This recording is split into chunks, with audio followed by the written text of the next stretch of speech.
Hey guys, welcome back to my channel. I'm so glad that you're here, and if you cannot tell from my ridiculously big smile right now, I am so excited about this week's topic. I wanted to make this video for a while, and I was just kind of doing some work, and I was like, you know what? I'm gonna sit down and make this video because it needs to happen. Because a lot of the questions that you guys ask me, they're different questions, but they all boil down to really the same thing. And I say this to anyone that is a client of mine or friend, follower, supporter, whatever, is everything starts with you.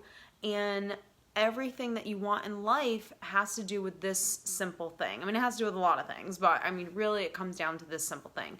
So this video is all about learning how to master your emotions and really understanding what self-parenting is.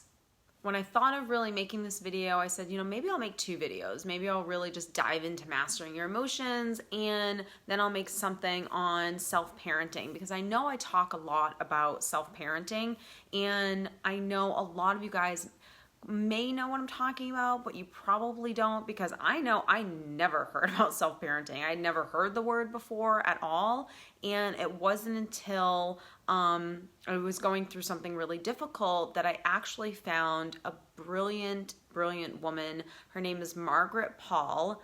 Definitely go check her out. And she talks all about, it's called inner bonding, and really for me, this is self-parenting. So, and self-parenting has a lot to do with being able to master your emotions. So when I wanted to make 2 separate videos, I said, you know what? They're kind of cousins, but you need both. Like, they just intertwine, and you can't have one without the other. So I'm so excited about this video, and I'm gonna stop rambling right now and let's get right into the video. So I wanna start with mastering your emotions. Now, if you were to Google, how do I master my emotions, you might get a lot of different stuff. So, but for me and my practice and what I help my clients with, this is what mastering my emotions means to me. So this is about just really being in charge of how you feel in every single moment, and most importantly, not allowing external factors to play a part in where my energy goes. So I'm trying to keep a high vibration all day long. I'm trying to be as, happy and positive and excited about life as I can. That doesn't mean that horrific things sometimes don't happen in life or painful experiences don't happen. We have to be able to experience everything in life. This isn't about suppressing anything. This isn't about just being positive in every single moment and, pretending that that life is, rainbows and sunshine every single day. No, but this is about learning how to, when we are going through those difficult times, learning how to parent ourselves through those times and get through them in a healthy way. Mastering my emotions also has to do with learning about abusive behavior. It's about learning about narcissistic abuse, emotional abuse, different types of defense, mechanisms or tactics that people will use. It's about learning where my wounds are within inside myself. What are the things that I carry wounds with, and what are the things that I'm vulnerable to? That way, when someone does something that kind of stings you, where it's coming from. Where's that sting coming from? If you don't know, the stuff that's going on inside of yourself, then you're going to allow people to offend you, hurt you, make you, basically you're allowing others to have a control over your vibration. And learning how to master your emotions is taking responsibility for your life, for your happiness, and every single moment. So if, I'm on the phone with my friend or my sister or whatever, and they're having a bad day, of course I'm gonna have empathy for that person and be there for that person, but I'm also gonna learn how to protect myself and not allow some of their stuff to really affect me. And that is especially true when you're dealing with abusive people. So we can't always control who we come in contact with. We of course can control who our partners are and friendships are, but we can't control who family is. And even though we can not have relationships with some people, it might be unavoidable that we're going to see them from time to time. It's unavoidable that we might have to work with someone that is really abusive, and is completely unhealthy and toxic and negative or whatever, and we have to learn how to be able to engage with these people. So a lot of people ask me a ton of questions. A lot of people ask me, how do I increase my self-confidence? How do I deal with this narcissistic person? And I want to get out of this relationship, and what do I do? And I have a friend that's really toxic, and all of these things. Of course, we need to learn about codependency and all of those things, because those are where our wounds are. But the other aspect of all of this stuff is learning how to have positive and healthy self-talk. And how you feel in every single moment comes from the thoughts that you're thinking. So it could come from, your friend being mad at you, and because she was being kind of cranky, now all of a sudden, like, you don't feel good and now you're cranky, but that's because you allowed that person's energy to affect you. When you learn this stuff, you learn how to be around anyone and put a bubble around yourself. That way you're deflecting their negativity or their stuff off of you. Again, it doesn't mean that we're not there for people. It just means that, especially if it's a toxic or abusive person, it means that their stuff is not going to affect me. I don't need their validation. I know how to stand up for myself, and I know how to love myself throughout dealing with this person. So what is self-parenting? Self-parenting is the ability to really counsel yourself, coach yourself, love yourself through an experience or a feeling. So if I'm having a feeling, whether it's fear, self-doubt, anything that's coming from my ego. Anything that's coming from your ego is that negative tape that's playing. And that's really important to understand, that we have those two parts of ourselves. We have our ego self, and we have our true self. Our true self is our soul, our essence. It's the part of us that's, connected to God, the universe, source, whatever it is that you want to believe in. It's the part of us that is unconditional love. It is, I always say, the good angel and the bad angel. So your good angel is always encouraging you, it believes in you, it knows who you really are at your core. Your ego self, or your negative, your bad angel, that's the part of you that wants to just keep you living in fear. It doesn't like change. It wants to keep you kind of stuck and safe. It thinks that this is actually helping you to keep you stuck and safe. And really it's not. And again, I'm not going to get into the ego and how it was formed, because that's a whole nother video in itself. But really understanding that anything that is negative that you're thinking is coming from that ego self. So anything that is positive and hopeful and self-loving is coming from your true self. So when I teach people this process of self-parenting, I always use the analogy of, if you have children, great. But if you don't have children, that's totally fine too. But if you want to be able to get to a point where you're recognizing a thought that you're thinking. You're recognizing a negative thought, fear-based, self-sabotaging, wants to keep you stuck, the thought that's unmotivating and telling you to kind of lay in bed and don't go to the gym today, or whatever those thoughts are, all of those ego thoughts, all those negative thoughts. You have to be able to recognize when those thoughts are happening. That's number one. So if you can't recognize when those thoughts are happening, then you're going to get wrapped up in that thought, and it's going to be really easy to do. So I always tell people to, when you start doing this and you start practicing this stuff, to set a reminder on your phone a couple times a day, and just check in with yourself and just, check in. How am I feeling? Do I feel happy? Do I feel hopeful? Do I feel excited about life? Do I feel kind of down? Do I feel tired? Do I feel stressed? Do I feel angry? And really learning to really have conversations with yourself inside of your head, and be curious about what it is that you're feeling. Okay, I feel stressed right now. Why do I feel stressed? And really keep digging into this. Pretend like you're having a conversation with someone that you really love.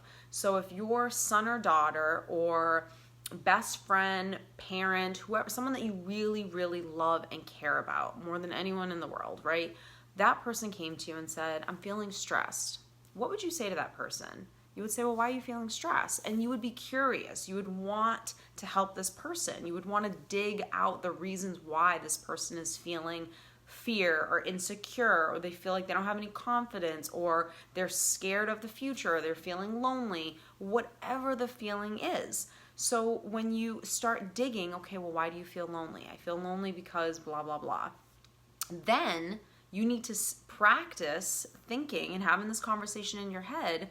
Then you need to practice having this conversation inside your head and asking yourself, okay, you feel stressed, you feel lonely, you're feeling insecure.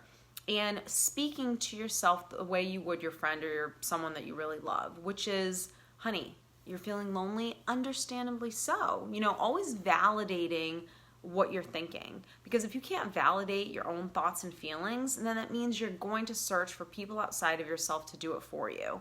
And that's codependency 101. So you have to be able to really love yourself through a feeling. And don't judge your feelings. That's so important. Because if your son or daughter came to you, or your best friend, or your mother, or whoever it is that you try to use this analogy with, then you would never judge their feelings. I know for me, I have a son, and if my son came to me and said, I'm feeling really insecure because, Billy didn't invite me to his house tonight, I would never judge that thought. I would never be like, really? Like, that is a ridiculous thought. I would never judge him. I would encourage him, and I would remind him of who he is. I would tell him, honey, I totally understand how that can be hurtful. Of course, that's a reason to have hurt feelings. But you have to understand that you're an amazing human being. And, while, yes, it's hurtful, don't worry about it, sweetie, because someone else will invite you to their party. And you have plenty of friends around you and people that really love you. It's just a matter of having this conversation with yourself.